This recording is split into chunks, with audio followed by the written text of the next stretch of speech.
Boa tarde de novo, nesse encontro, que é um tanto breve para que a gente possa tratar de uma questão que tem muitas entradas, né, que é a violência. Eu pensei em propor que a gente pense essa questão numa certa direção, né, elegendo uma direção para pensar a violência, que é uma direção possível para esse tempo que a gente tem e que tem a ver exatamente com essa palavra, possível. O meu convite é para que a gente possa imaginar possíveis diante da escuta da violência com crianças e adolescentes nos trabalhos que a gente faz. Daí eu penso que é importante apresentar um pouquinho mais da minha trajetória para que vocês tenham alguma noção melhor de onde eu falo e de onde eu estou partindo para tecer as considerações que eu vou fazer. Eu trabalhei com medida socioeducativa, né, em meio aberto. Vocês devem ter noção das medidas socioeducativas no sentido de que é quando um adolescente comete um ato infracional, né? Então, eu trabalhei com as medidas de LA e PSC no SEDECA Sapopemba, e depois trabalhei por alguns anos, entre 2010 e 2018, em unidades da Fundação Casa, aqui de São Paulo e arredores, coordenando cursos de qualificação profissional. Então, eu estava cotidianamente na Fundação Casa, apesar de não trabalhar concursada, né, para a Fundação Casa.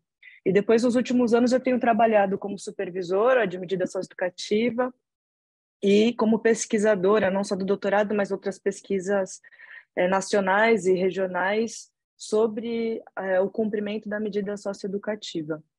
E aí, nos últimos anos, né, esse é o último ano, eu me dediquei à pesquisa de doutorado, e aí eu estou comentando do doutorado porque uma das questões que eu discuto nele, a partir dos encontros com adolescentes que cumpriam medida socioeducativa, é a questão da conversa.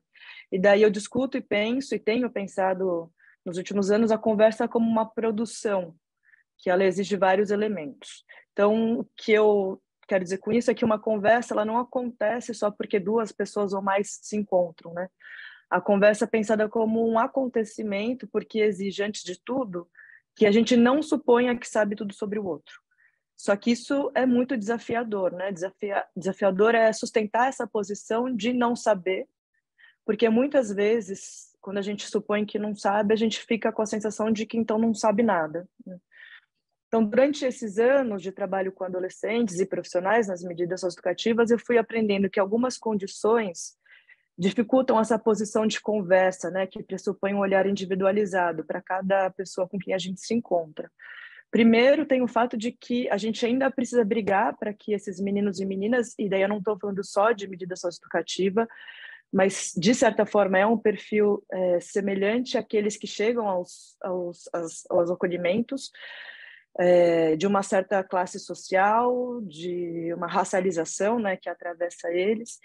Então, isso significa que a gente ainda tem que brigar para que esses meninos e meninas, crianças e adolescentes, não apanhem e não sofram qualquer violência física ou psicológica, em especial quando estão sob responsabilidade do Estado, né? E aí estou considerando Fundação Casa, mas também polícia, escola, enfim, diferentes instituições. Então, quando eles e elas chegam até a gente, já viveram muitas formas de violência e essas formas aparecem como efeito na relação conosco, né? Inclusive porque agir violentamente pode ser um jeito de dar conta de alguma violência que foi vivida e que ainda não encontrou outras formas de se fazer passar.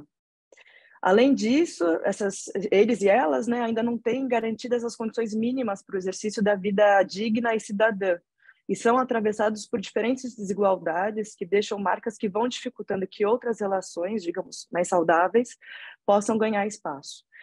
Tudo isso implica que precisamos colocar muito mais energia para que aconteça o mínimo para uma pessoa, essas pessoas, que seria uma vida em que os direitos sociais são garantidos, e deslocar nosso olhar em relação àquilo que cada uma dessas vidas pede, para que permaneça não apenas viva, mas desejando a vida. No contexto da infância e juventude, circulam muitas expectativas em cima desses meninos e meninas. E aí, de novo, eu não estou falando só das medidas socioeducativas. E essas expectativas sobre eles significa que eles precisam mostrar que mudaram de comportamento para que nós, os adultos à sua volta, reconheçamos, né? Ocorre que nem sempre é fácil demonstrar tais mudanças, exatamente por conta dessas expectativas. Então, parece que quando eles e elas não fazem aquilo que é esperado, é como se não tivessem feito nada. Isso me parece importante porque, para muitas crianças e adolescentes, não há chance de errar ou de se testar. É como se a primeira chance sempre fosse a última. No trabalho com adolescentes em medida socioeducativa, vou colocar para carregar. No trabalho com adolescentes em medida socioeducativa, fui aprendendo que um tanto do que eu podia fazer, num contexto que parece sempre tão escasso em oportunidade de agir, é defender a vida, principalmente nos contextos em que ela é mais ameaçada e desvalorizada. Por vezes, o mais possível é sermos acompanhantes daquilo que vivem, apostando que poderão fazer mais movimentos no sentido do que os conecta a uma vida boa. E daí, um parênteses numa ideia de vida boa, que eles precisarão aprender o que isso significa para eles e elas, já que a concepção de uma boa vida é uma ideia singular, e apenas uma pessoa pode dizer o que isso seria para si. Então, acompanhá-los no processo de compreender o que lhes faz bem não é pouco dentro do nosso trabalho, porque significa dar a oportunidade de tempo para pensarem. E essa é uma das primeiras coisas que é tirada desses meninos e meninas, tempo para pensar. Nesse trabalho de educar, nos quais nos encontramos, a própria ideia de educar é uma pergunta. Muitas vezes, nessa função, nos perguntamos sobre como conduzir certas situações e nos deparamos com muitas limitações que não nos permitem imaginar possibilidades e a criação de contextos para que alguns possíveis possam se dar. Eu tenho uma pista que tem me apoiado e que eu gostaria de compartilhar com vocês. Então, eu vou ler um trecho que é muito curto de um educando, ex-educando, de um educador francês, enfim, já falecido, que é o Fernand Deligny. O Deligny, ele foi coordenador de uma instituição que acolhia crianças e adolescentes no pós-Segunda Guerra Mundial.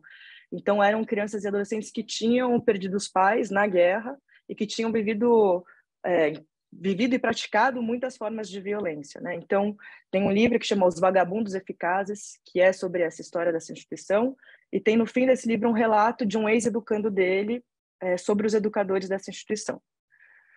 Abre aspas. Naquele tempo éramos adolescentes, ontem órfãos, os mais órfãos da terra, agora de novo crianças, juntos, nos lares que nos reensinavam a viver. Nossos educadores não eram educadores de verdade. Fugidos do gueto de Varsóvia, judeus, alemães, intelectuais sem identidade, como nós, esperavam um retorno à normalidade para se misturar com os outros. Quanto a nós, os educandos, gostávamos muito deles. Não nos ensinavam nada ou bem pouco. Eles nos faziam adolescentes, refazendo-se eles mesmos adultos. E esperávamos tanto deles quanto eles de nós. Considerávamos-nos quase iguais. Fecha aspas. Aí volto para o meu texto. No meu entendimento, fazer uma certa defesa pela vida significa criar intervenções que ajudem a abrir um campo de conversa em que não apenas o que parece faltar no outro pode aparecer, mas também dúvidas, medos, ansiedades, amizades, amores. Isso significa que podemos criar intervenções em que podemos ajudar a alargar o contato desses meninos e meninas com o mundo, considerando que o mundo em que vivem tem sido muito duro e estreitado, e que essas intervenções nascem exatamente por meio da palavra. Vocês provavelmente se encontram com crianças e adolescentes que tiveram muitas violências, que os tornaram desacreditados no mundo e que passaram a entender que é impossível viverem experiências e que sintam que são desejados para que possam se fortalecer para cuidarem de si. Tudo o que vivemos produz efeitos em como nos relacionamos conosco e com o mundo. Por isso, principalmente quando uma pessoa é atravessada por formas diferentes de violência, é preciso que ela sinta que é alguém cuja vida importa e que é esperado pelos outros que ela viva e não apenas sobreviva. Outra coisa que fui aprendendo com os adolescentes é que talvez não exista um contexto em que estaremos fora disso, né? Disso que produz as desigualdades sociais. Isso significa que muito provavelmente vamos continuar nos encontrando com crianças e adolescentes atravessados por violências radicais que ameaçam suas vidas e criam neles e nelas comportamentos que muitas vezes vêm de um jeito tão endurecido que nós temos dificuldades de compreender e, sobretudo, de cuidar. Muitas vezes o contexto do nosso trabalho também vai dificultando que esses espaços de escuta aconteçam. A rotina é extensa, as ocorrências nunca acabam, as equipes são reduzidas e estão cansadas. E tudo isso vai criando um contexto político que dificulta lidar com muitas situações que se apresentam no dia a dia. Nessa condição exigente, muitas vezes a primeira ferramenta que temos mais à mão para fazer alguma coisa de diferente acontecer, ou seja, assumir para alguém a importância que vemos nela, é a palavra. E a palavra é frequentemente o lugar mais desacreditado. Talvez ela vai perdendo importância exatamente por circular tanto. A gente fala o tempo todo. E vai se tornando uma obviedade, vamos deixando de nos perguntar por que algumas palavras tendem a aparecer mais em certos contextos, ou por que lançamos determinadas palavras numa certa direção. Para descobrir junto com aqueles que atendemos os momentos de escuta, e aí um parênteses, eu não disse espaços de escuta, porque eu não penso que necessariamente se trata de fazer mais grupo ou de mais atendimento individual. Espaço de escuta se dá no corredor, se está indo buscar na escola, espaços de escuta. Então, para criar esses momentos de escuta, tem feito sentido investigar quais elementos permitem que uma conversa possa acontecer. Elementos que mostrem o nosso interesse em estar lá e escutar, e que a pessoa com quem a gente fala perceba esse interesse. A importância das coisas do mundo se mostra no andamento das coisas. Por isso, uma conversa é uma possibilidade que pede que a gente aposte em certos caminhos que são incertos, mas que a gente se lança nesses caminhos numa aposta ética. Há algo de importante que se realiza no encontro com o outro e que não se antecipa, mas que é possibilitado por meio de certa qualidade de presença, de escuta, de engajamento consigo e com o outro. Como a gente não pode prever para onde uma conversa vai, a gente precisa estar aberto ao imprevisto. E essa condição do imprevisto tem a ver com sustentar o não saber enquanto a conversa dura. Quando a gente se pergunta por que a gente vai dizendo uma coisa ou outra, para uma criança ou para um adolescente, a gente vai ganhando a oportunidade de investigar como uma pessoa que a existência é tão contestada socialmente pode se sentir que tem legitimidade na sua vida, diante de um mundo que lhe diz o tempo todo que sua vida não importa, que é uma marca dos meninos e meninas com quem a gente trabalha. A criação de experimentações do pensamento, de uma palavra, de uma relação, se dá nos encontros e não responde necessariamente ao tempo do relógio, porque precisa de um outro tempo, e esse tempo precisa ser descoberto. Há um acaso necessário nesse encontro com uma criança ou um adolescente. E afirmar o tempo de cada encontro, assumindo que há limites no que se pode alcançar nessa relação, implica que a gente se coloque numa posição de permeabilidade diante do outro, uma disponibilidade para ser afetado perante aquilo que a gente não pode controlar e que também não teria sido pensado sozinho, sem essa criança e sem esse adolescente. Então, isso que eu estou chamando de conversa é uma coisa que guarda alguma coisa que se esconde, que se mostra num estranho universo. Eu gosto de pensar nessa imagem de duas pessoas que se encontram para não fazer uma pessoa. E que exatamente porque a gente não procura uma igualdade com outra, que a gente pode fazer uma aliança. A conversa pede, por isso, o encantamento, o interesse. Só que acontece que a violência tende a ensurdecer a gente. Exatamente quando a gente procura pelas razões da violência cometida por uma criança ou por um adolescente. Então, nas conversas com os meninos que eu tenho acompanhado nesses anos todos, eu fui aprendendo que era importante eu não me lançar numa máquina de pergunta e resposta, que é uma coisa muito trabalhosa, porque a gente aprendeu que é assim que funciona. Essa máquina, que eu estou chamando de uma máquina binária, é uma máquina que diz que uma coisa é ou não é, que pode ou não pode, que está certa ou errada. E não fazer uso disso é o que faz notar a complexidade das situações com as quais a gente vai se encontrando.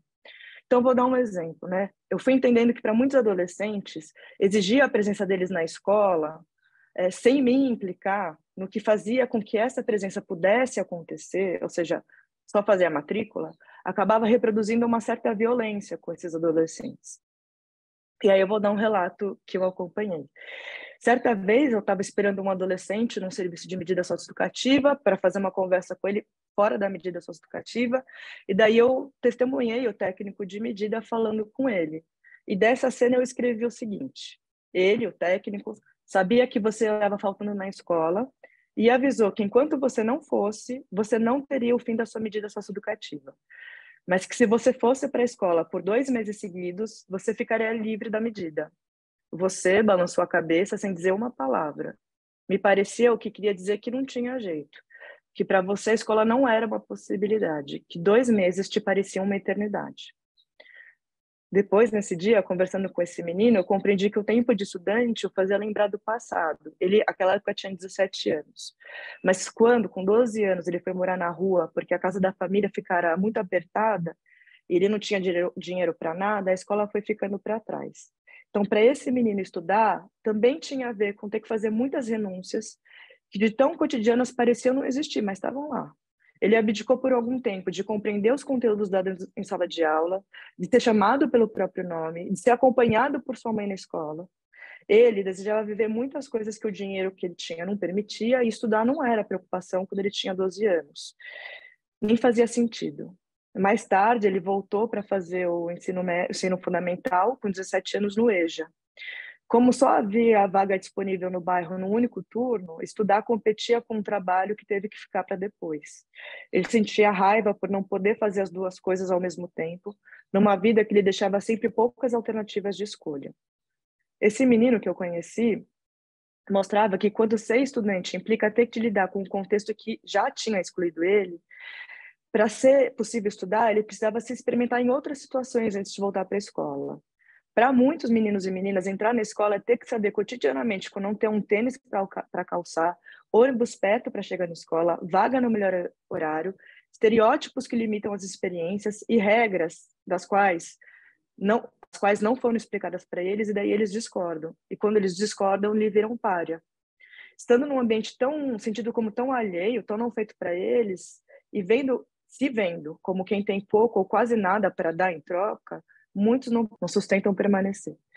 Então, a trajetória desse menino que eu trouxe como exemplo para vocês tensionava a afirmação da escola como uma possibilidade geral para todo mundo. E expunha que estar na escola deveria constituir uma arma de guerra em que os adultos lutavam juntos, não uma demanda colocada para ele, como uma demanda colocada para todo mundo. Como muitas vezes entramos em contato com histórias nas quais a vida escolar se tornou mais um impeditivo do viver, descobrir o que faz a instituição escolar ser transitável para cada um e acompanhar esse trajeto é um ofício artesanal que a gente precisa fazer com cada um. Essa cena ajuda a reconhecer que uma experiência só existe como a gente vê, como se mostra, em função de quem vive a experiência, de onde ela se passa, com quem ela se passa, as outras pessoas, em qual tempo histórico.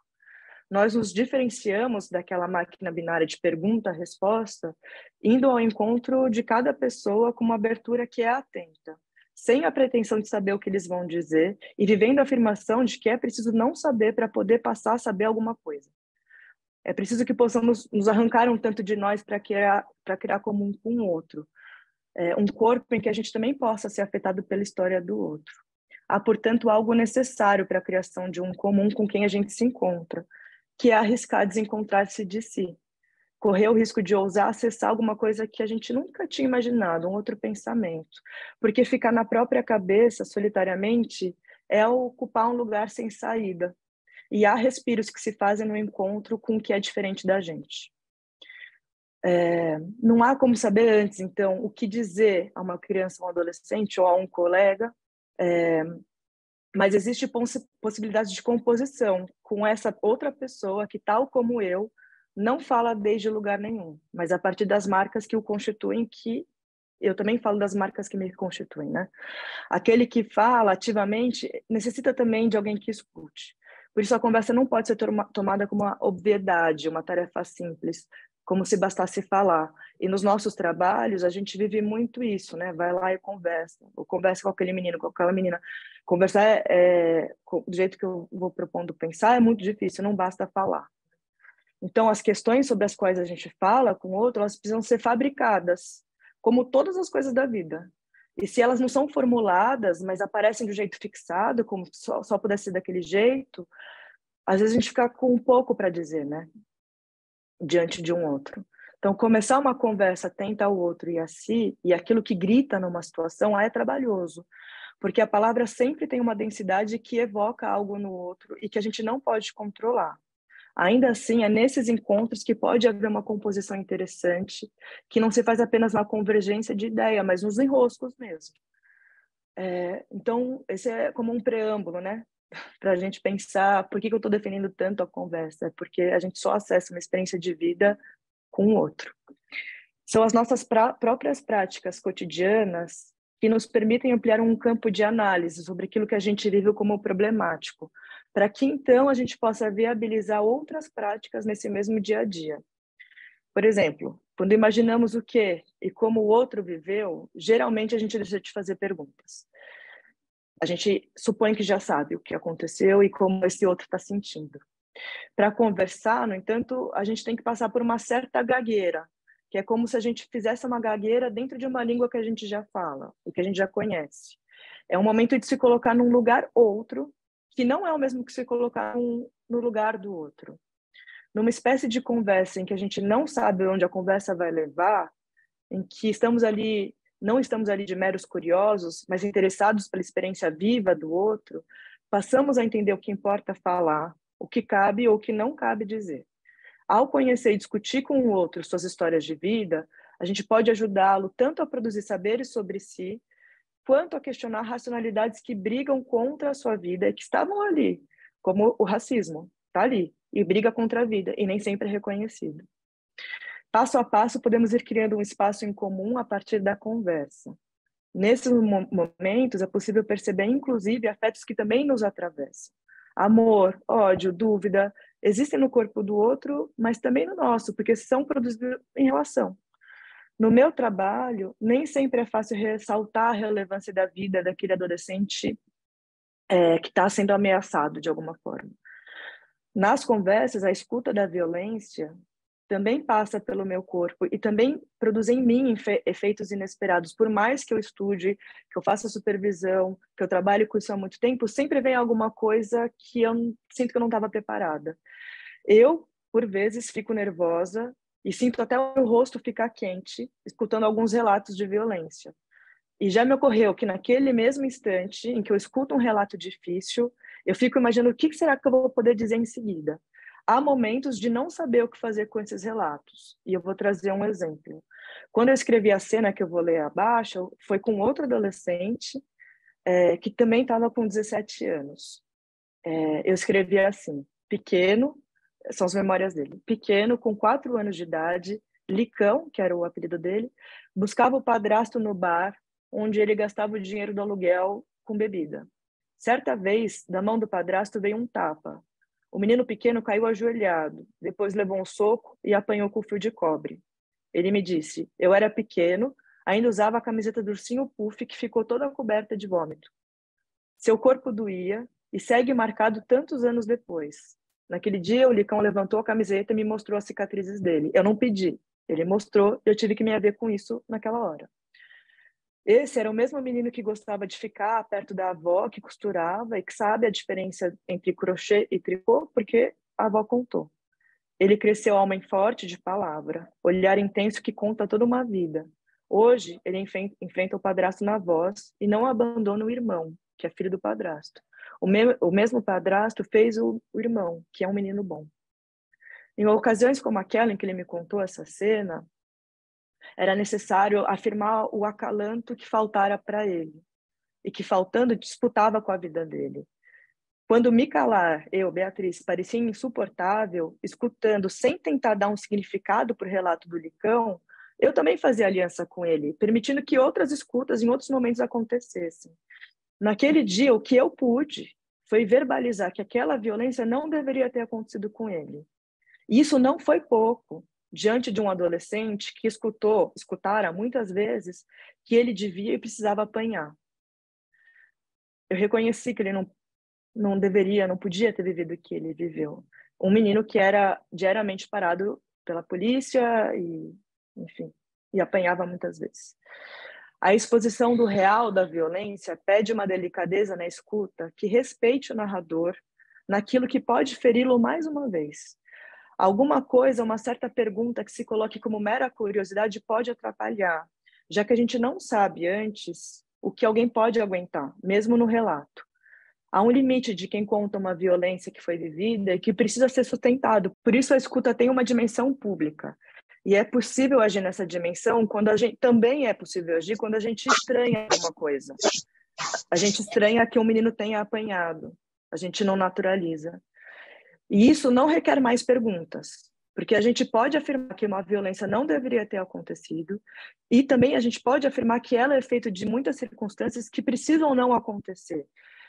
A gente pode afirmar que uma pessoa precisa ser protegida. Isso não significa entrar de novo no relato.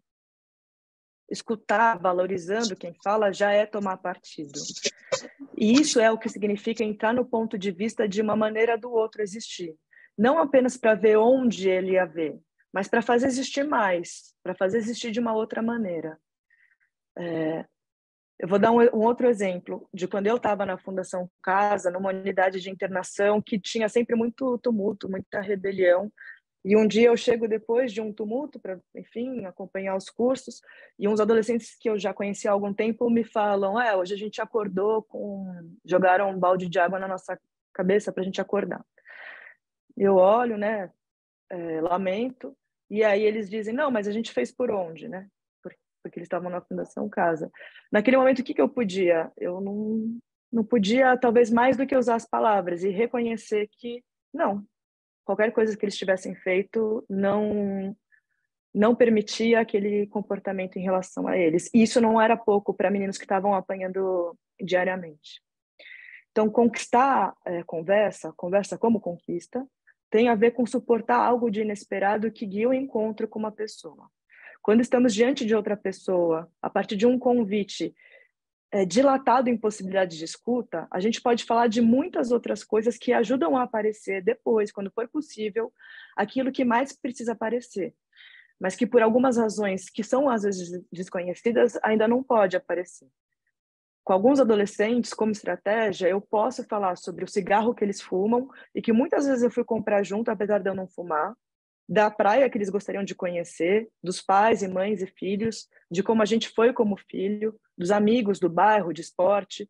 Muitas vezes eu falo de coisas que eu sei, como a infância, o dinheiro, da falta de dinheiro, do excesso do dinheiro, das desigualdades que o dinheiro produz, do calor, da chuva forte, dos atrasos, do cinema, de filme, de música, dos medos.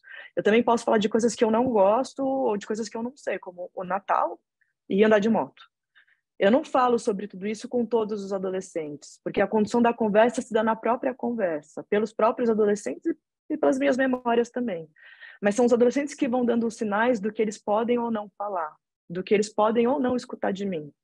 Quando eu não vou até eles com perguntas previamente formuladas, como se a experiência de um fosse a experiência de todos, eu escuto exatamente para poder pensar antes de falar. Eu escuto eles. Para concluir, eu penso que é importante não perder nunca de vista que há um contexto em que as crianças e os adolescentes chegam até nós. Ou seja, há uma história plural de um país, de um estado, de um município, que produz uma realidade de muitas desigualdades sociais. Ocorre que certa organização política e institucional que nós conhecemos ampliam essas desigualdades. Quando a violência sofrida por aqueles que atendemos não pode ser reconhecida também como uma experiência singular que atravessa aquela pessoa à nossa frente em sua própria maneira. Ou seja, essas violências, que são produções sociais e históricas, afetam de maneiras distintas cada pessoa. E nós não podemos saber de antemão como essa afetação se dá, inclusive porque isso tende a ser um mistério para a própria pessoa. Nós sabemos disso, em nossas próprias experiências, quando, por exemplo, a gente não consegue nomear uma situação que nos passou, quando ficamos sem palavras para dizer de algo que teve grande importância para nós, seja ela feliz, ou triste, ou doída, ou violentadora. Esse universo de desigualdades sociais constitui o contexto em que a nossa escuta se dá, dificultando para que haja uma escuta da história de cada pessoa. Entretanto, e esse foi o intuito da minha fala, é muito importante o esforço para que haja a escuta singular de cada um, pois é dentro da história pessoal, que é atravessada pela história social, que se torna possível saber o que uma vida necessita para seguir em frente e para variar um percurso, não precisando repetir o que já conhece ou o que já viveu. Conseguir isso não se faz sozinho, mas dentro de uma equipe que fortalece suas condições de trabalho e de pensamento. Porque fora de um contexto de cuidado, é bastante difícil criar maneiras de cuidar. Inclusive porque cuidar não significa atender tudo o que vem como demanda desses que a gente escuta. Há aí sim uma forma de violência que é diferente e necessária, que significa assumir que nós trabalhamos sempre dentro de um limite. porque nunca é possível satisfazer tudo que alguém necessita. E essa forma de violência, sim, é importante, porque dá um limite no qual todos nós vivemos, já que ninguém pode jamais ser plenamente satisfeito naquilo que imagina que precisa.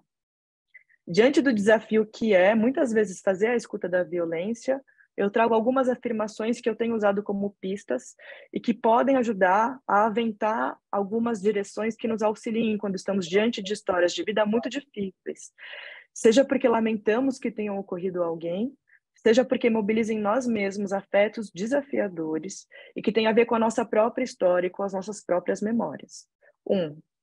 Nossa prática profissional não pode ou não poderia repetir o que a maioria desses meninos e meninas escutam durante a maior parte da vida, ou seja, que eles e elas não têm o direito de refletir, de imaginar ou mesmo de opinar sobre as próprias experiências.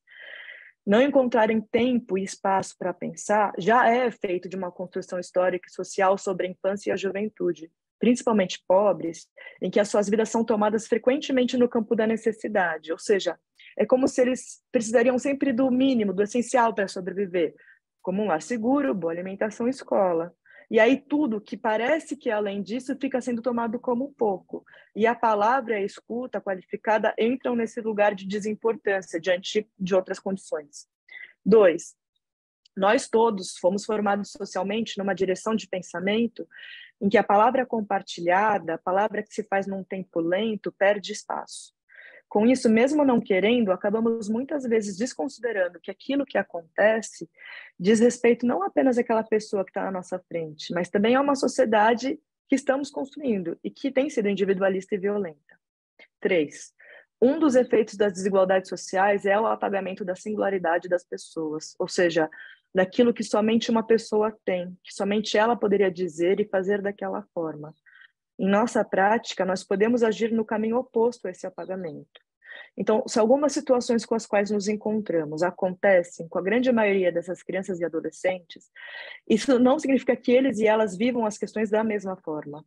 Nós podemos acionar a escuta para tentar acessar o que os atravessa de modos diferentes, inclusive em situações parecidas, pensando com eles, por exemplo, quem são seus amigos, no que ele ou ela pensa que é bom, do que gosta, o que gosta de comer, como era a sua escola, lembra de outras pessoas de quem gostava, do que brincava, quais bairros conhece na cidade em que vive.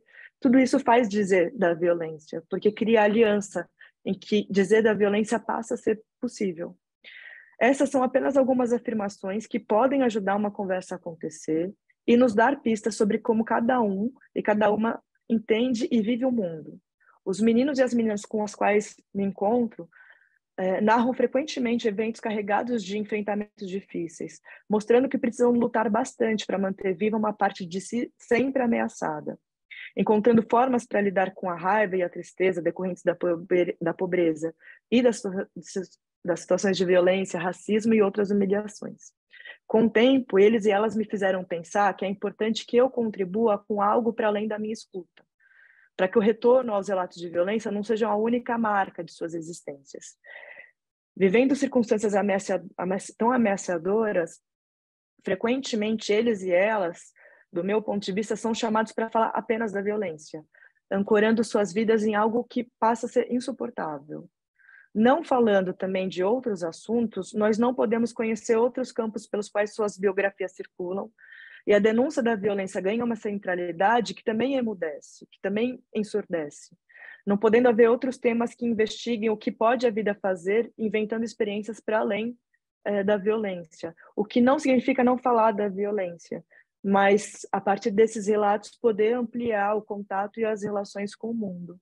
Que pode ser, por exemplo, discutir temas de violência num certo grupo que já existe em outros contextos, em outros bairros, que seja poder encontrar formas coletivas de viver e de enfrentar aquilo que se passa quando é tomado como uma questão produzida socialmente, politicamente. Tomar a conversa, último parágrafo, tomar a conversa como um processo nos ajuda a pensar sobre o terreno no qual as experiências se dão, pois é dentro desse mesmo espaço que podemos fazer diferença quando reparamos naquele com quem falamos, para que possa vir o que só aquele menino ou menina poderia ser em sua maneira de existir. menos embrenhado e uma forma que não lhe permite chegar mais perto de si. Os meninos com os quais me encontro mostram, muitas vezes de formas muito desafiadoras, que resistir ao impossível da violência implica inventar, mesmo nesse terreno tão sofrido, trajetos pelos quais seja possível falar e ir dando outros lugares para as experiências. Isso passa, primeiro, pelo reconhecimento de que aquilo que se passou não deveria ter se passado. E é através daí que podemos acompanhá-los no processo de invenção de novas experiências, porque sem eles e elas jamais poderíamos imaginar nada. Obrigada. É um prazer e uma honra estar aqui falando para vocês de um assunto tão desafiador, que é estar diante de situações, crianças, adolescentes, famílias vivendo em situação de violência, né? Esse é um tema bastante vasto e eu vou focar minha fala em alguns pontos, tá bom? Eu não sei se precisa falar alguma coisa de apresentação, acho que não, né? Só talvez falar que eu trabalho num centro de referência às vítimas de violência, que a gente faz o atendimento para a região oeste, neste momento, e que nós temos um trabalho de prevenção, que tem uma modalidade que chama instalação de polos de prevenção, junto com uma instituição da comunidade, que pode ser uma organização social, pode ser uma escola, tá bom? E esse é um trabalho que a gente visa, né, depois de um ano de realizar os atendimentos, a importância de abrir essas ações para as diferentes regiões, diferentes comunidades, pensando num projeto um pouco mais amplo de uma transformação desses valores para que a gente, sei lá, num futuro, pudesse receber menos pessoas em situação de violência grave. E aí eu fico pensando, eu dou supervisão para abrigos, né, de não chegar nesse ponto, né, de a criança ou adolescente ser retirado de casa, como uma medida até de proteção, né, em relação às violências que estavam vivendo. Então, assim, e uma área de formação, né, que é exatamente falar com os profissionais de alguns conceitos, de como estar diante dessas situações e fazer a diferença, né, porque é o que a gente sabe, a Maria Amélia Azevedo falava, né, de a gente poder chegar antes, principalmente na proteção de uma criança e adolescente, antes que ela vire uma notícia de jornal, né? Antes que, por exemplo, ela vá a óbito, né? Ou a violência aconteça de uma forma mais grave. E isso falando de crianças, adolescentes, mulheres né? E a população que a gente sabe que está mais em situação de risco. Eu queria dizer para vocês que eu preparei aqui algumas telas, né, de PowerPoint, porque eu sou muito visual. Eu acho que a gente ouvindo e vendo, né, pelo menos eu gravo, então, e algumas coisas eu precisaria mostrar mesmo para vocês, porque tem alguns gráficos e tal. Eu vou começar falando de uma forma mais ampla da violência contra a criança e adolescente e depois focar mais em nós profissionais, nós diante de situações, por exemplo, situações de abrigamento como uma forma, né, de proteção e fazendo parte dessa rede de proteção. Quem trabalha com violência, né, ou está diante de uma situação, de uma família em situação de violência, eu acho que a primeira pergunta que a gente faz, e isso em qualquer contexto, seja na escola, né, em qualquer encontro, é o que é violência mesmo, né? O que é violência para você? E a gente sabe o quanto esse conceito do que é violência para cada um é muito diferente, né? Se eu se vocês fossem falar agora o que é violência para vocês, eu tenho certeza que nós teríamos várias definições, né? Depois eu até vou colocar aqui no chat para vocês um vídeo de 20 minutos que são dois adolescentes que vão gravando falas do que é violência para cada um. E é interessante da gente acompanhar isso. Então, a violência é um conceito bastante amplo, né? E que quem está vivendo nela, seja criança ou adolescente, sua família, os adultos dessa família, e às vezes os próprios profissionais, não tem esse registro, né? É um pouco isso que a gente vai falar aqui quando eu chegar nos tipos de violência, tá bom? Bom, aqui a gente tem uma definição da Organização Mundial de Saúde que diz que é uso de força física ou poder em ameaça ou na prática contra si, outra pessoa ou contra um grupo ou comunidade que resulte ou possa resultar em sofrimentos, né, em morte, dano psicológico, desenvolvimento prejudicado, privação. Aí eu só queria colocar aqui para vocês essa questão assim, né, o quanto a violência ela vai ficar visível, né, nas relações, principalmente quando nós estamos falando de como a gente considera essas diferenças, né, as diferenças, e o quanto essas diferenças, seja adulto, criança, homem, mulher, o quanto essa diferença vai se transformar, sim, numa desigualdade, numa relação assimétrica e hierarquizada de poder. Né? Falas que a gente ouve, é meu filho, eu faço o que eu quero, né? Cenas de supermercado, às vezes a gente vê isso, né? A mãe já se justificando quando está batendo no seu filho, o filho é dela, o pai, né? Mesma coisa. Então o adulto considera, né? O sujeito ali, ele não é mais um sujeito em desenvolvimento, uma criança e adolescente em desenvolvimento, ele passa a ser um objeto, né, que o adulto, na maior parte das vezes é a própria família, né, que faz o que quer, né? E aí a gente tem até aquele ditado, né, por exemplo, em relação à violência contra a mulher, mas aí abrindo para criança e adolescente, em briga de marido e mulher, ninguém mete a colher, né? Então a gente tem isso também, a violência naturalizada, banalizada, mas também o não envolvimento com situações de violência. Está lá, está acontecendo naquela casa, né? E essa ideia de que eu não tenho nada a ver com isso, quando, na verdade, sim, nós temos, né, todos, essa responsabilidade dessa proteção para a criança e para o adolescente. Falando rapidinho de algumas formas de violência, né, a gente pode pensar na negligência, no abandono, no trabalho infantil, na violência psicológica, na violência física, na violência sexual, na violência institucional, né? E o quanto, quando a criança chega, por exemplo, nas situações de abrigamento, na maior parte das vezes, muitas ou todas essas violências, essa criança ou esse adolescente está vivendo ou viveu, né? A negligência, só para a gente pensar rapidinho, é omissão no provimento das necessidades básicas, né? Sejam elas físicas ou emocionais, e quando não há causa socioeconômica, né?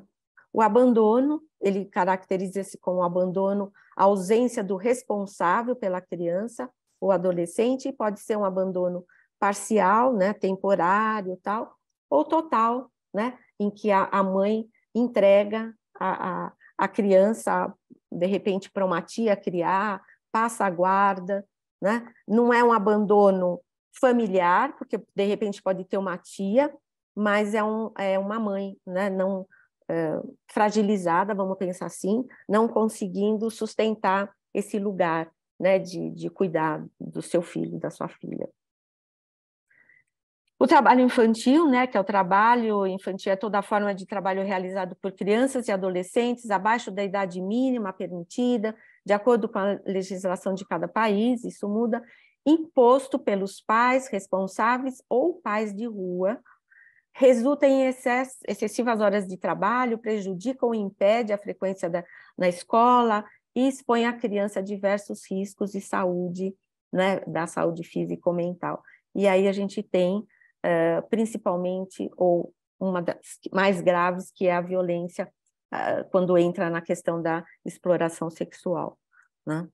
E o quanto a gente aqui está falando, né, em situações de vivência de rua, né, crianças, adolescentes e famílias em situação de rua, e quando a gente chega perto para entender o que está acontecendo, até para essas famílias, para essas mulheres ou para esses homens, o que a gente vai encontrar é uma história, né, é um histórico de violência, não só do seu núcleo familiar, mas em relação a toda a sua família. E aí a gente tem um outro conceito, que é a violência transgeracional, o quanto vai passando, né, de avô para filho, para neto, né? Ou seja, no momento de constituição de uma nova família, essas violências são atualizadas naquela relação, né? E os filhos entram muito nessa dinâmica já vivida pelo casal, muito provavelmente, de violência física, verbal, sexual.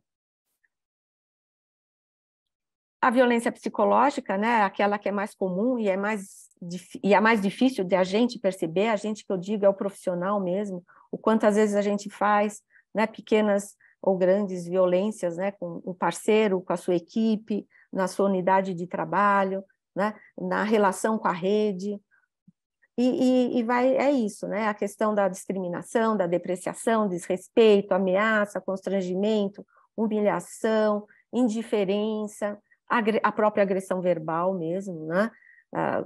Essa intimidação sistemática que tem a ver com esse conceito mais atual de bullying, né?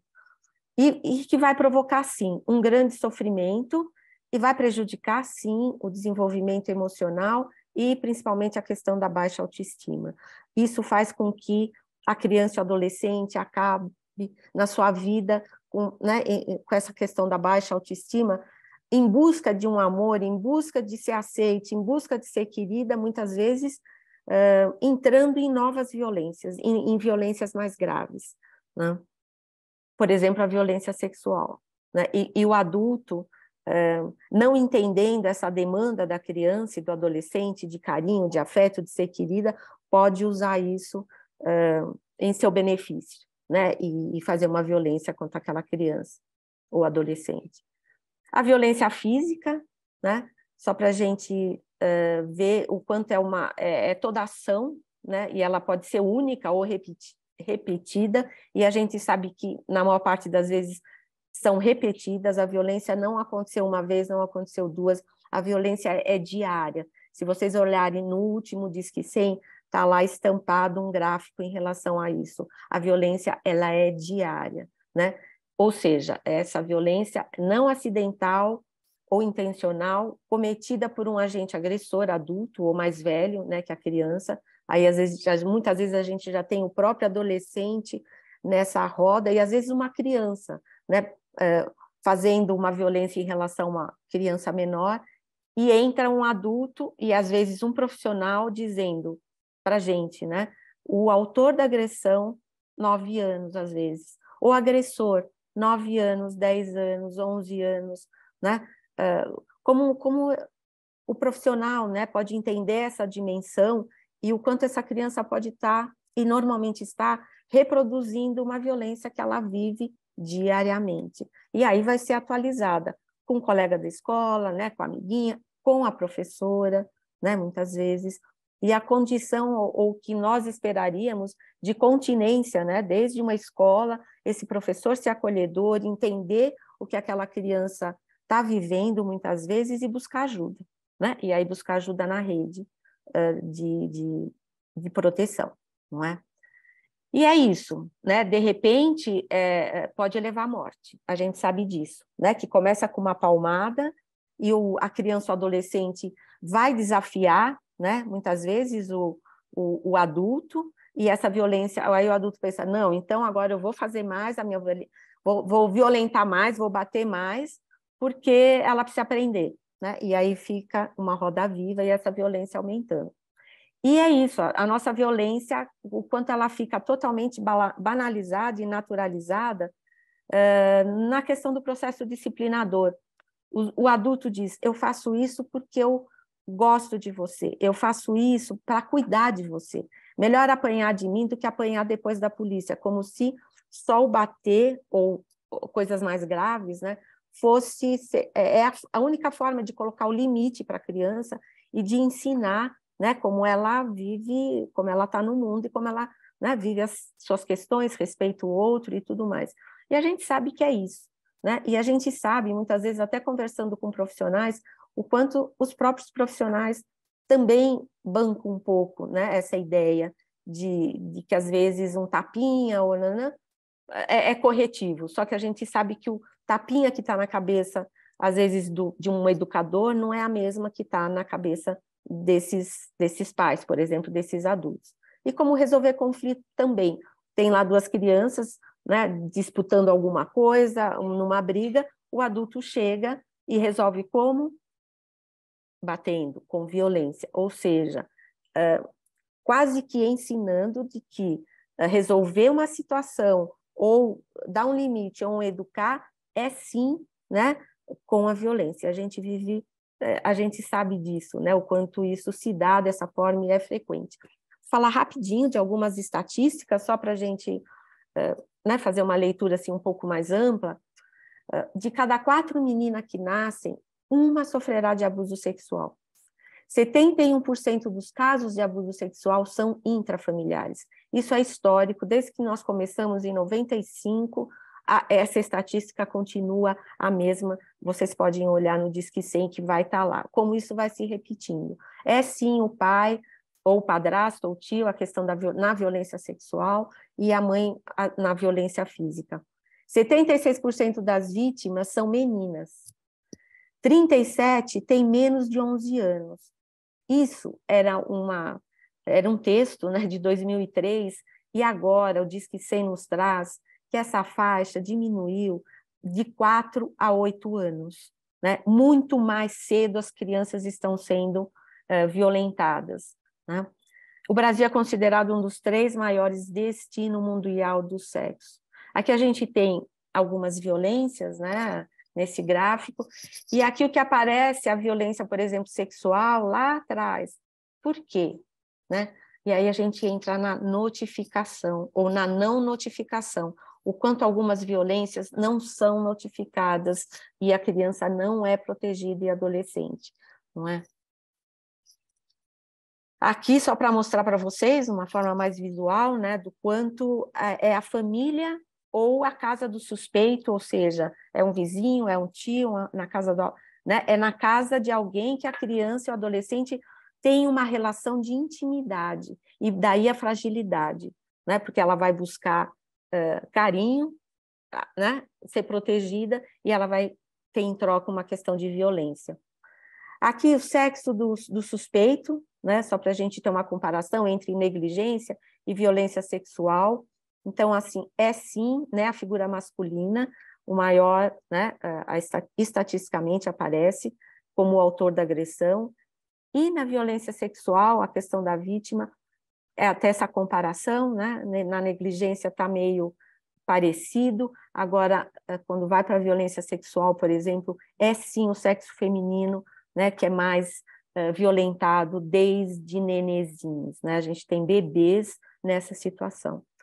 Então, esses dados refletem a compreensão de que a violência contra a criança e adolescente é um fenômeno complexo e de múltiplas causas. Eu não vou discutir aqui as causas porque a gente não tem esse tempo, mas a gente sabe que são múltiplas causas, socioeconômica, cultural, a questão da história de cada um, as questões das políticas, bom, tem muitas causas, né?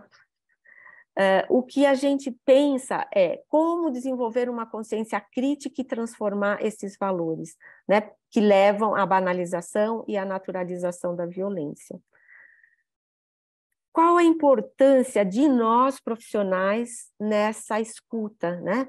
A Bia trouxe bastante a questão da escuta e da importância dessa escuta sensível, né, qualificada, para poder entender, né, ver, entender e nomear, muitas vezes, uma violência que está tá na cara do profissional, quando já não foi falada, e a gente sabe que muitas vezes a violência, ela não é, como foi, né, a Bia falou um pouco assim, é difícil, né? Tem adultos que não acreditam, ou que até culpam a criança e o adolescente por aquela situação que ela está vivendo de violência. Por exemplo, a violência sexual, é muito comum, né, a família acusar a menina ou adolescente, principalmente adolescente, de que ela está sendo vítima não, aconteceu aquela violência porque ela provocou, porque ela, com aquela roupinha, aonde ela foi, onde ela frequenta, é ela que teria estimulado, né, o outro, o adulto principalmente, em relação a essa violência, né, no seu corpo.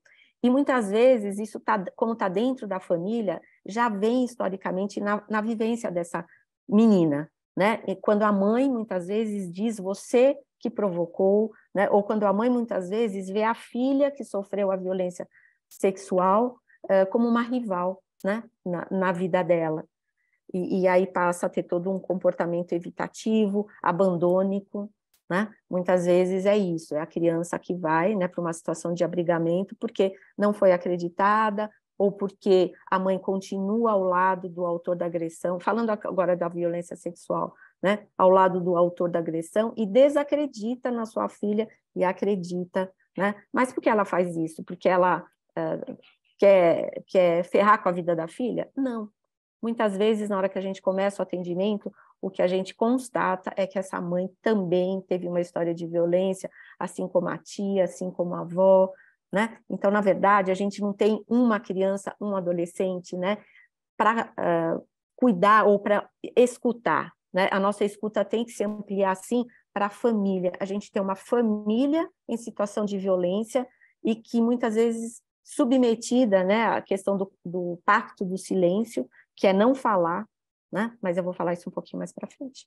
Então, aí o que fica assim, qual é a nossa importância? A nossa importância e a importância da rede, seja ela dentro da minha instituição, né, como eu vejo essa violência, como eu cuido, como eu escuto, que ações eu promovo, né, para que essa criança ou adolescente possa que eu possa pensar junto com ela, a minha instituição, um projeto de vida para ela, e não um projeto, né, que é o que naturalmente vai acontecendo, de sofrimento, e muitas vezes até chegando à própria morte. Né? Mas, na verdade, a gente precisa dessa proteção dos profissionais, né, e das suas famílias.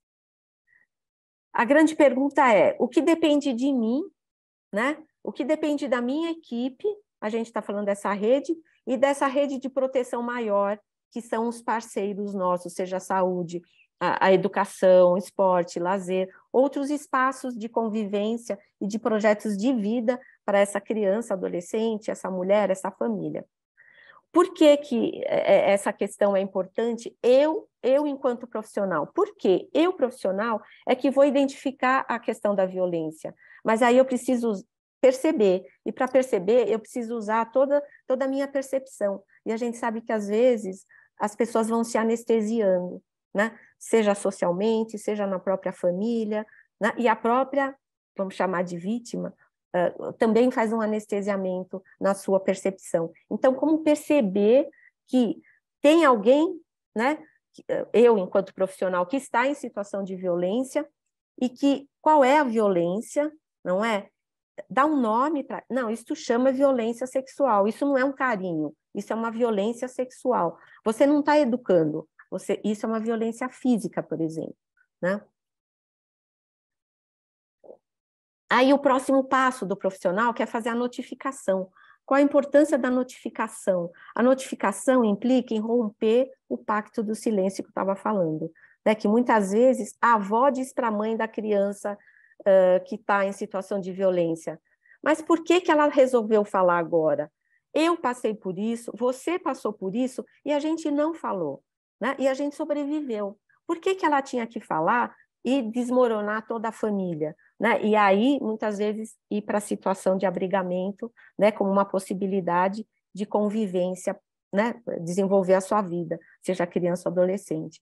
Quais são os encaminhamentos necessários? Aí vem a conversa da rede, essa conversa que a Bia falou, uma escuta, né, que eu posso entender a violência do outro e eu fico num lugar do cuidado, num lugar de acolher, né, e não num lugar, aí a gente entra e vem os preconceitos, né, de criticar ou dizer a mãe que não conseguiu proteger, é isso, é aquilo, a família. Não, estamos falando de pessoas em situação de sofrimento, seja a criança ou adolescente, a mãe, o próprio autor da agressão, ou a mãe enquanto autora de agressão, não é? E aí a questão do acompanhamento. Então, são 4 passos que nós, enquanto profissionais, a gente precisa cuidar.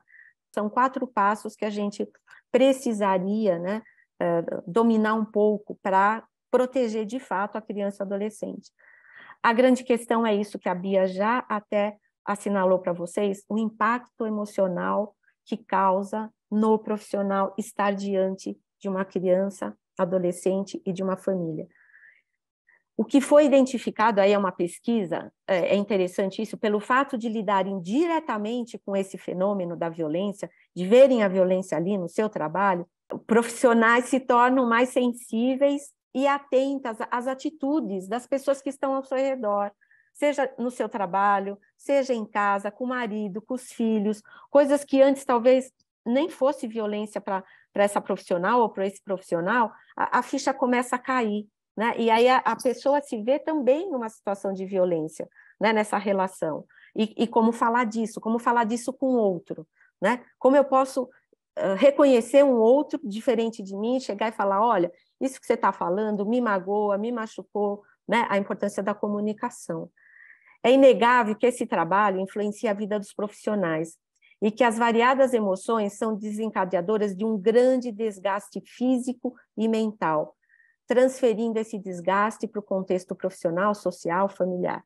Não se pode negar a necessidade de uma rede de apoio fortalecida e articulada eficazmente para prevenir a violência, né, doméstica, principalmente a sexual, de modo que profissionais também recebam apoio e não tenham que adoecer ao cumprirem com suas funções, né? Isso a gente está falando do profissional de qualquer área, né? Seja da saúde, seja da educação, da assistência social. E se ele estiver numa situação, né, num abrigo, ele está convivendo com a pessoa no seu dia a dia, né? Seja uma criança ou um adolescente, e às vezes as próprias profissionais, os profissionais também podem ter uma vivência aí que vai interferir na sua escuta, né? A Bia falou um pouquinho disso. Como é que eu estou livre para ouvir, né? Para ver e ouvir o que a outra pessoa tem para me dizer, né? Isso, e aí a gente fala, não, as equipes são pequenas, né? Os trabalhadores para darem conta de todas essas necessidades dessa criança, desse adolescente, dessa família, não é fácil, as demandas são muitas, né? E normalmente os profissionais vivem as mesmas coisas, as angústias, as impotências de não poder resolver a situação, né, pelo outro. No máximo ele vai poder resolver, ele não, né? A dupla, o profissional e quem está diante dele, seja criança, adolescente ou essa família, né, pensarem juntos, né, em algumas formas de pensar um projeto aí que a gente chama, né, um projeto de atendimento, um projeto, né, e que é pensado junto. Não adianta o profissional falar, não, mas eu tenho, né, coisas maravilhosas para oferecer, um atendimento aqui, um atendimento ali. A família, às vezes, não está em condição de sustentar esse atendimento. Por quê? Porque está em situação de violência, né? E, muitas vezes, se aproximar de um profissional é ter que falar não. A conversa vai caminhando e a pessoa vai se aproximando mais do seu próprio sofrimento, não é? E aí, com o que a gente resolve isso? Com as reuniões de equipe, na sua própria instituição, não é? Nas reuniões de rede, para cuidar dessa criança, adolescente, família, porque o profissional e uma instituição não dão conta, né, dessa proteção. E a questão das próprias supervisões, né, de poder se falar para alguém com uma outra escuta, né? Porque às vezes a gente está tão imersa naquela situação que a gente fica com um pouco de dificuldade de entender, né, a gravidade ou a situação em toda a sua extensão. Então, oferecer cuidado ao outro é uma tarefa complexa que vai muito além do estabelecimento de protocolos e condutas técnicas, ou seja, por mais que a gente saiba o que tem que fazer, por mais combinados, por exemplo, que um abrigo tenha de uma forma de funcionamento, né, quando ela está com aquela criança ou adolescente, a gente está falando do quê? De um encontro entre seres humanos, que só pode ser viabilizado com a disposição e condição do profissional para acolher esse outro, poder enxergar além, né? Sair de uma posição mais narcísica, a coisa vai acontecer da forma que eu quero. Não, é poder enxergar o outro. E a gente sabe que essas crianças vieram de situações de violência em que elas eram o quê? Objeto, né? Muitas vezes de satisfação ou de, né, desse adulto que ela convivia. Então, como acolher o outro em toda a sua humanidade, e aí, assim, eu estou falando da minha humanidade enquanto profissional, né? Através, como que eu vou fazer essa minha escuta, né? Como que eu vou me aproximar do sofrimento do outro, quando muitas vezes o sofrimento bate com algum sofrimento meu, né? Que eu não gostaria de ter que pensar nisso também, né? A disposição para a escuta precisa permear todos os momentos e contatos do profissional com o outro. O outro que eu estou dizendo é assim, é o outro sujeito da relação, seja a criança, adolescente, tá? Ou os adultos, a família como um todo. Então, esse contato, né, do profissional com quem ele está se relacionando, possibilitando o desenvolvimento de uma sensibilidade para os múltiplos sinalizadores de sofrimento. Porque, às vezes, quem está na minha frente está tentando mostrar um sofrimento de diversas formas. Está tentando mostrar um sentimento, por exemplo, numa situação de abrigo, questionando uma regra da onde ele está, do seu dia a dia, da sua convivência, que ele até concordou, ele falou, tá bom, vamos fazer os combinados aqui, as regras, tá bom, a gente tem esse combinado. Só que se eu venho de uma família que os combinados eram transgredidos, eu estou falando de uma transgressão. Logo, transgredir faz parte da minha vivência. Transgrediram comigo, penetraram no meu corpo, ou com violência física ou com violência sexual. O que ele vai fazer quando ele estiver num abrigo para poder falar desse sofrimento, que muitas vezes ele não tem o acesso, ele não parou para pensar, ele não sabe como pensar esse sofrimento, ele vai atuar, a gente chama atuar, ele vai fazer, por exemplo, no dia a dia dele, na situação de abrigamento, né? E o profissional, como é que o profissional vai olhar para aquela situação, não de uma forma moralista ou pegando um registro até que está lá na parede, olha, a gente combinou que isso não era para acontecer, mas ele não sabe falar de outra forma, ela não sabe falar de outra forma, né? A forma que ela sabe é dessa, é atuando, né? É atuando com quem? Com quem está cuidando dela, seja da saúde, seja da educação, mas principalmente quando a gente fala de um abrigo, né? É quem está no dia a dia com ela. E essa violência pode acontecer ou com uma própria... outras crianças ou outros adolescentes ali, né, como com o próprio profissional, tá bom? Só para a gente saber que vai acontecer sim, e vai acontecer como uma forma de comunicação. A nossa pergunta é, e nós? Estão os profissionais preparados para isso? A gente tem um conceito na psicologia, mas na psicanálise, que chama contratransferência. Que bicho é esse? Esse bicho é nada mais, nada menos do que a minha resposta emocional enquanto profissional a uma ação que veio na minha direção, seja da criança, do adolescente, ou às vezes de um colega ali de trabalho, de um parceiro meu de trabalho, né? O importante é que o profissional saiba que eles são de surgimento inevitável. Vai acontecer? Sim, e não é com o João, com a Maria, né? Não é comigo, eu, pessoa. A criança e adolescente, ela só vai reproduzir ali, né, alguma coisa que ela está envolvida e que tem a ver com sofrimento, mas ela não sabe falar disso.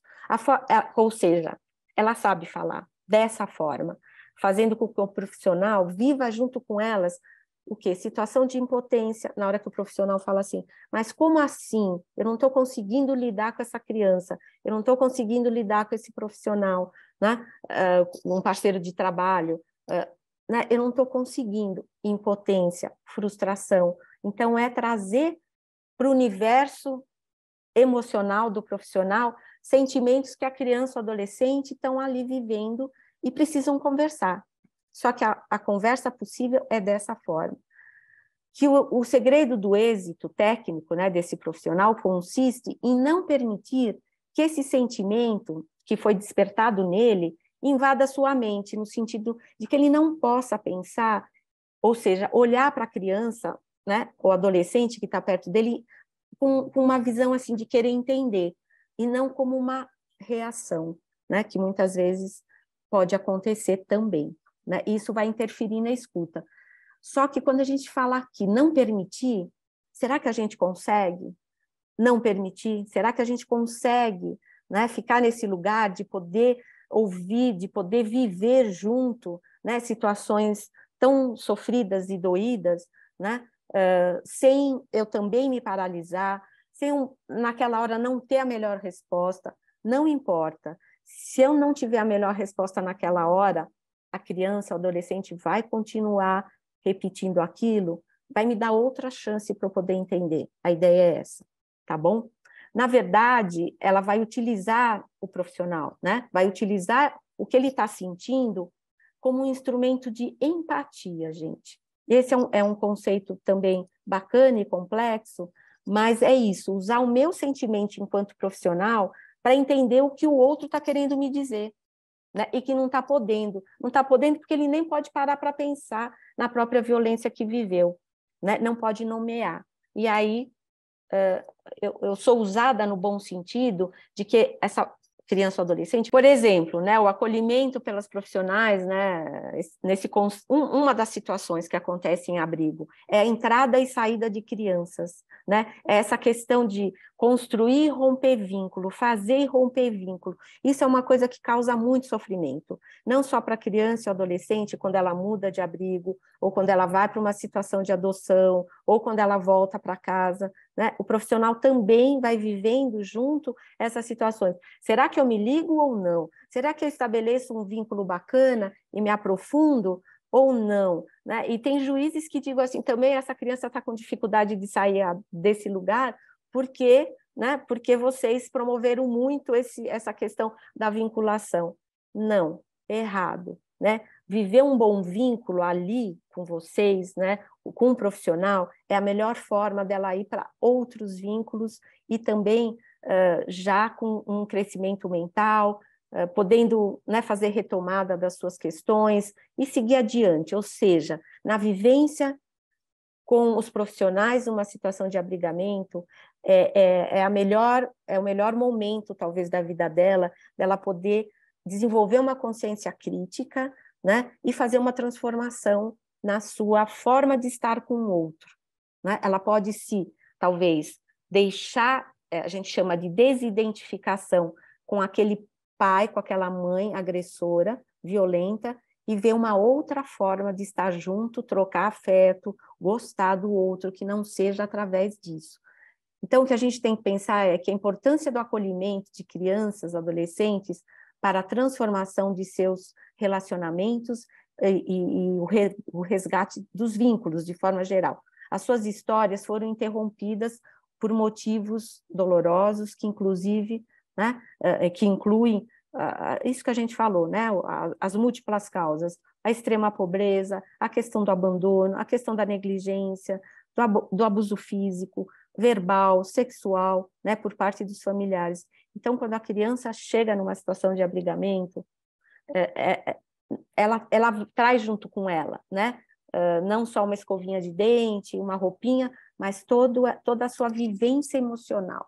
E como essa vivência emocional, né, vai ser atualizada, vai ser trazida junto, e ela vai se relacionar com os recursos que ela tiver. O abrigo representa segurança e proteção para a vida dessas crianças, né? Embora em algumas instituições tem isso. Eu não sei, eu vou ouvir de alguns que vivem, que trabalham em abrigo, né? Que ali, por exemplo, estabelecer vínculos afetivos mais profundos, tem um certo cuidado. Cuidado é uma coisa, mas não poder acontecer é outra, né? Como uma medida preventiva. É errado. Os melhores vínculos ajudarão essas crianças e adolescentes a irem para a vida de uma forma mais fortalecida, com uma autoestima, né, mais fortalecida também. Então, lembrar que trabalhar com esse tema pode aflorar isso que a gente estava falando, sentimentos intensos, não é pouca coisa, como raiva, culpa, desamparo, impotência, dores nas feridas e nas próprias violências internas de cada profissional. Então, muito mais do que estudos, talvez, leituras, eu poderia me conhecer, mas a gente sabe que para a gente se conhecer, a gente se conhece na relação, muitas vezes, né? Então, assim, como eu posso, nos meus encontros, ir me conhecendo, né? Portanto, o espaço de troca e de escuta se torna uma ferramenta essencial. E agora, para ir finalizando, né, que meu tempo já estourou, a importância da integração e articulação de toda a rede.